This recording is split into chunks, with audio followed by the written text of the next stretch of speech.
Hello, I'm Ronan Culsa from Northeastern State Athletics. I'm joined today by heads men's and women's golf coach and strength conditioning coordinator Scott Varner. His title's a mouthful, and today we're going to learn a lot more about his role, his time at NSU, and his passions. So Coach Varner, it really seems like you have two focuses in strength conditioning and golf. How do you really balance those two? They don't, flow together. You wouldn't think, and off the top of your head. No, you're right, Ronan. This is a very unique job title that I have. Probably wouldn't be recreated anywhere in America again. I'm a unique cat, kind of a interesting guy. Yes, they're both my passions, and I've just got a lot of background in both. And again, I've worn a lot of hats in my coaching days. Started out as a high school science teacher, biology, anatomy, and physiology, coaching golf and football. Intended to really be a football coach and teach science and really stay at the high school level all my life or all my career. And one thing led to another. I worked in Sapulpa High School back in 86 to 88. Had an opportunity to go to ECU, a rival school down in Ada, to get my master's done, be a GA, and coach some football. And I thought, well, that'll help my resume, and I'll probably go back to the high school level and do what I wanted to do from the get-go. I did play golf at a very high level, grew up in Stillwater, legendary under the auspices of Coach Mike Holder and Laban Harris, the father of OSU golf, and then Mike Holder, who became arguably the greatest college golf coach in the history of college golf. His references and his friends and mentors, and they led me to playing at North Texas, which was a top 20 program in that era, Hall of Fame coach there. And so I finished out my career playing college golf there, but I'd also played football and had some opportunities to play college football. Chose golf just because I was better, but I fully intended to go back and be a football coach after I was finished with college and be a science teacher. Had some high school coaches, had a great influence on me. So I really wanted to just pretty much emulate them and have that kind of influence on other young kids.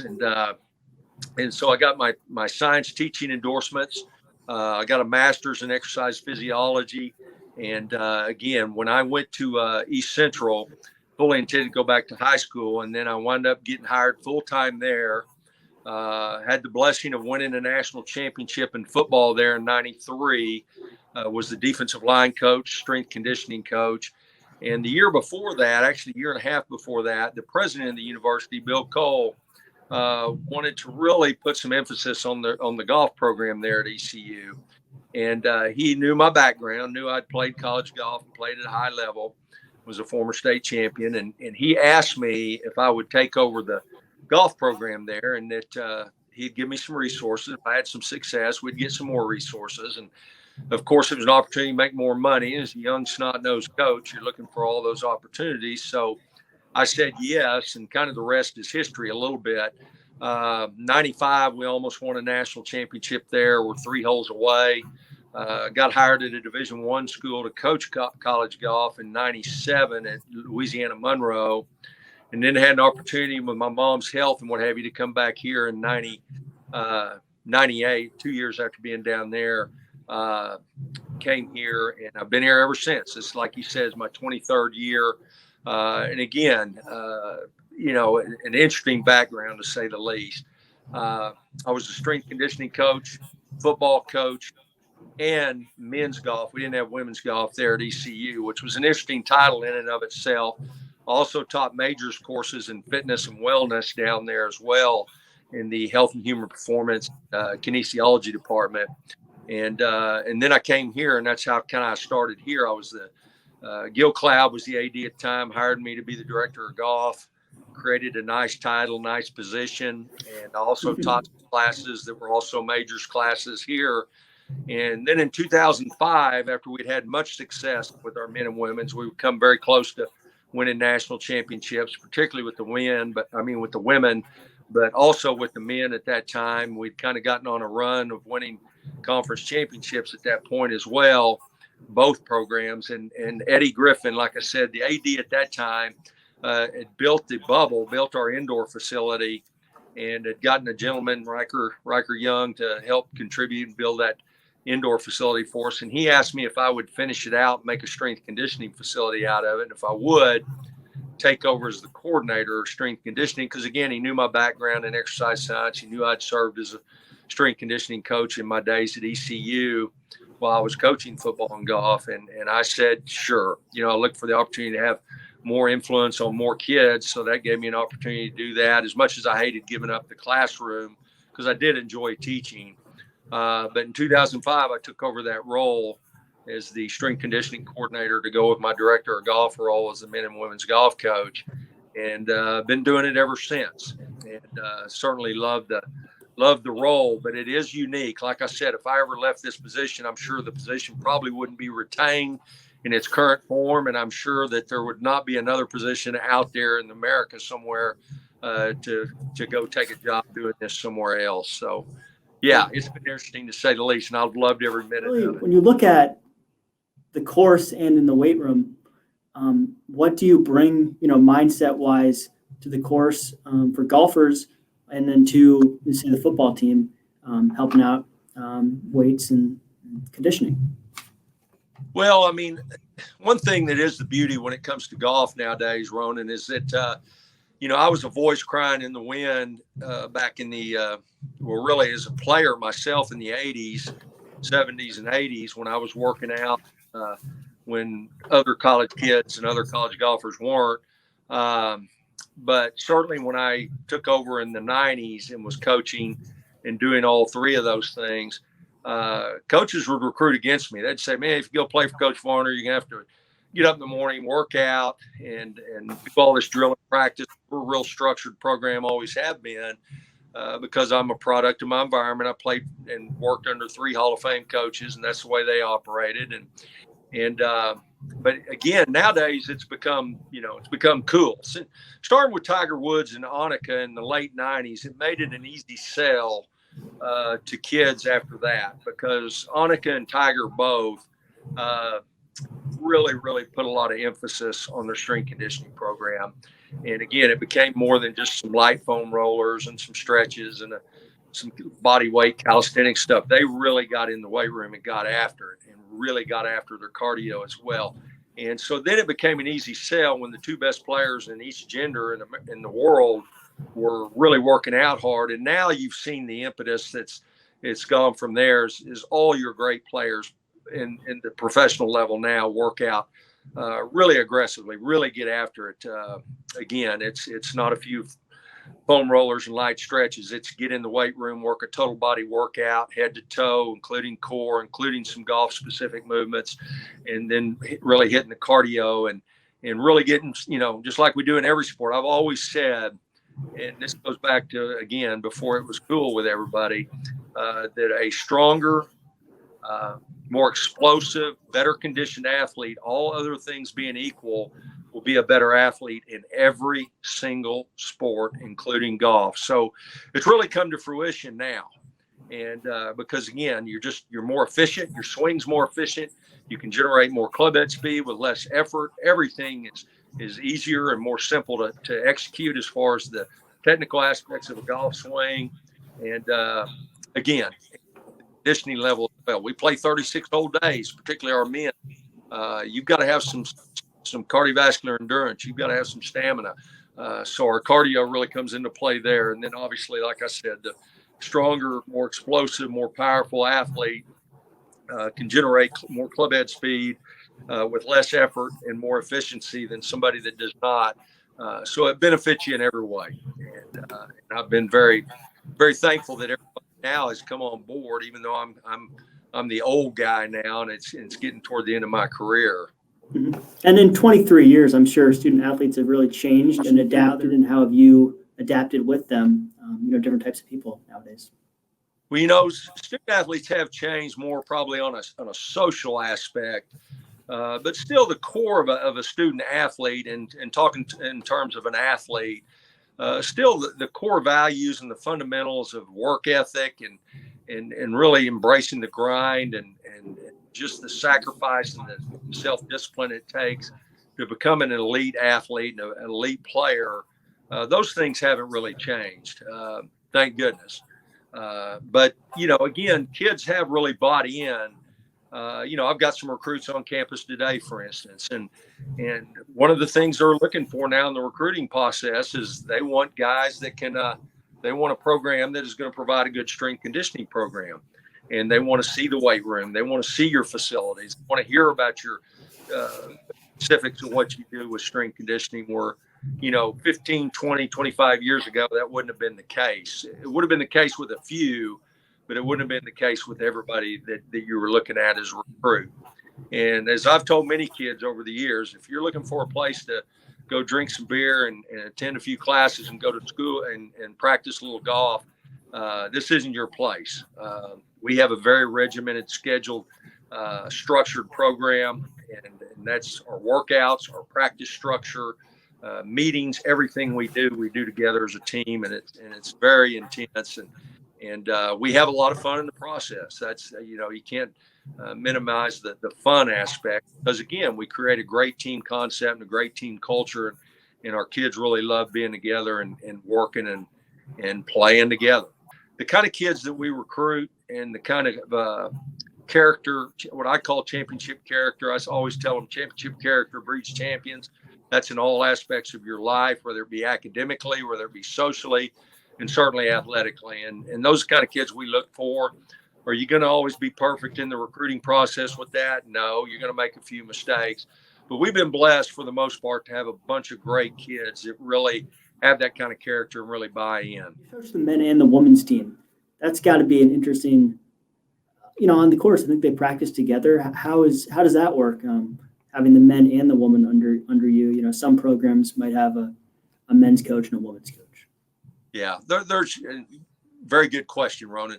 There are a lot of programs that do have separate coaches these days. Now, back when I first started here at NSU, the majority of coaches, if they had men and women's golf teams, were director of golf situations and had them, coaching both. But it's evolved to a large degree to a point where I'm a little bit of a dinosaur. I mean, we've got quite a few coaches in the conference now that do what I do, but when you look nationally, there's a large proportion of coaches that are only coach one gender or the other.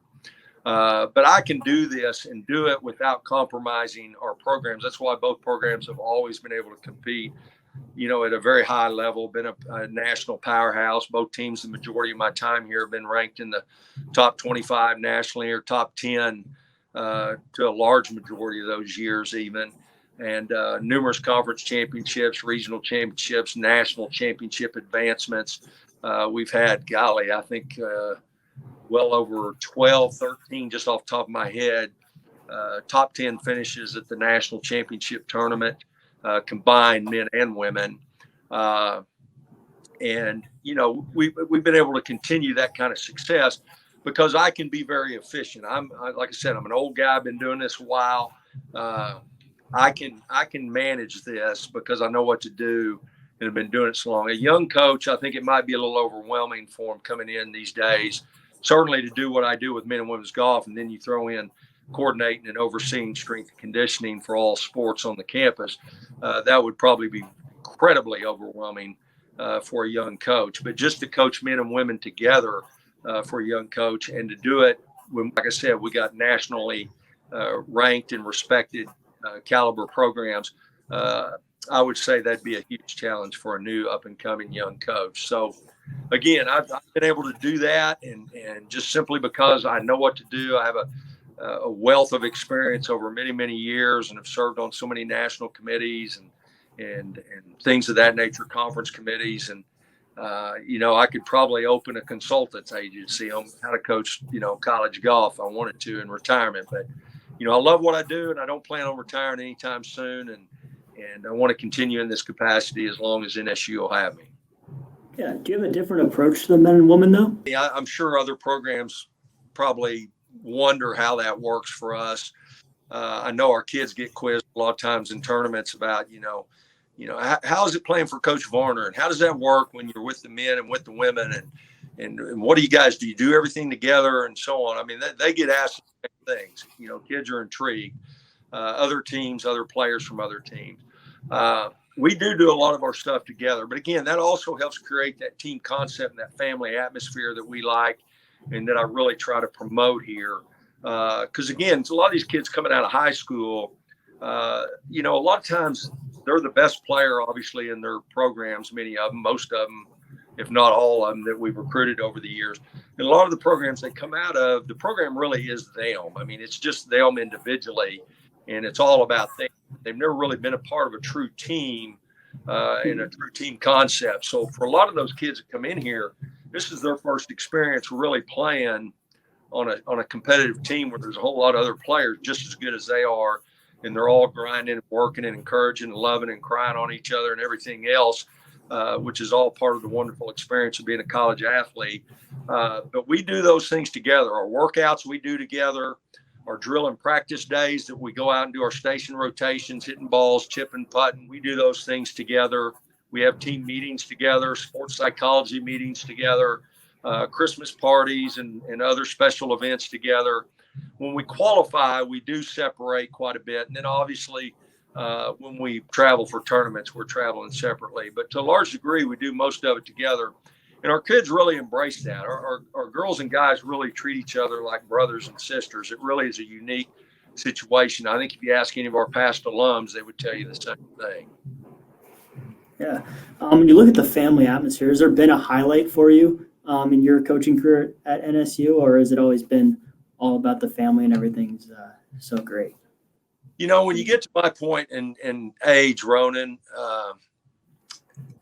you don't go into coaching to make a lot of money, obviously. And you go into it because you love kids and you want to have a great influence on them and impact their lives. As Billy Graham arguably or adamantly said one day that, a coach will influence more people in a lifetime or more people in a season than most people will influence in a lifetime. And, and I really do believe that. So, it's really come to fruition. At this point in my career, I get a lot of emails and text, and we have alumni get-togethers.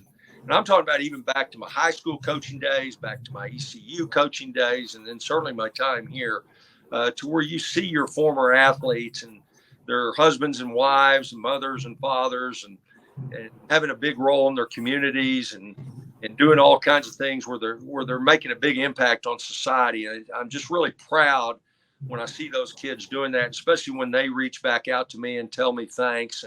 And at my point in career, you get a whole lot of those thanks, and it just reinforces you why you went into this and why I did this in the first place, and why I chose to be a coach. So again, that's the biggest reinforcer of why I do this, why I love doing it, and why I will continue to do it until I can no longer do it. You have a favorite course that you've ever visited with the team or just yourself, playing? Personally, it's hands down. I've been blessed. That's one of the beauties of golf. It really takes you to a lot of great venues and great places, and that's a real privilege and a real perk that comes with being a golf coach and being a collegiate golfer. Personally, my favorite experience was a couple summers ago. Finally got to knock off the bucket list thing. I played, like I said, a lot of great Golf Digest and America's top 10, top 100 courses over the course of my lifetime. But I never gotten to play Pebble Beach. And I finally got to play Pebble Beach with my son a couple summers ago. And that was probably the most special time on a golf course I've had, and certainly my favorite golf course. Spectacular to play, and just the views and the experience, the culture around that, everything that comes with it. That was special. As far as our teams go, it'd be hard to pinpoint. We've been blessed with great trips to some national championship tournaments and some great venues we've gotten to play even in the regular season, where they play a lot of LPGA and PGA tour events. So it'd really be hard to pick one out, one over the other. Again, there's probably a handful on each, but we've certainly got the opportunity to play some great venues and go experience the beach, the mountains, the desert. We've been all over America and got to see this great country, and that's a big perk for these kids too. Some of the great memories they take with them. So is there any interesting golf personalities that come to mind? I mean, you have a lot of huge alumni base, but also there's all the famous golfers. Does anyone come to mind that you've met that's really made an impact on you? I mean, I've had an opportunity to meet several pros over the years. I mean, legendary pros, Hall of Fame pros I've gotten to meet. And some of that's, I'm also the Fellowship of Christian Athletes sponsor here on campus and relish that. And I've done some golf camps and things, particularly national golf camps with FCA. And that's put me in touch with, several pros, much like Jack Nicklaus for one, and Paul Azinger. And I started sitting here, I could go down line item down the list. A lot of them were through FCA Golf Ministry, but every now and then we'll be at a golf course and we'll bump into somebody that is a significant pro that we will know and have the opportunity to bump into. And again, but that's really all I got for you. I appreciate you coming on, Coach Varner, and joining me, sharing a little about your experiences. And thanks, Riverhawks fans, for tuning in.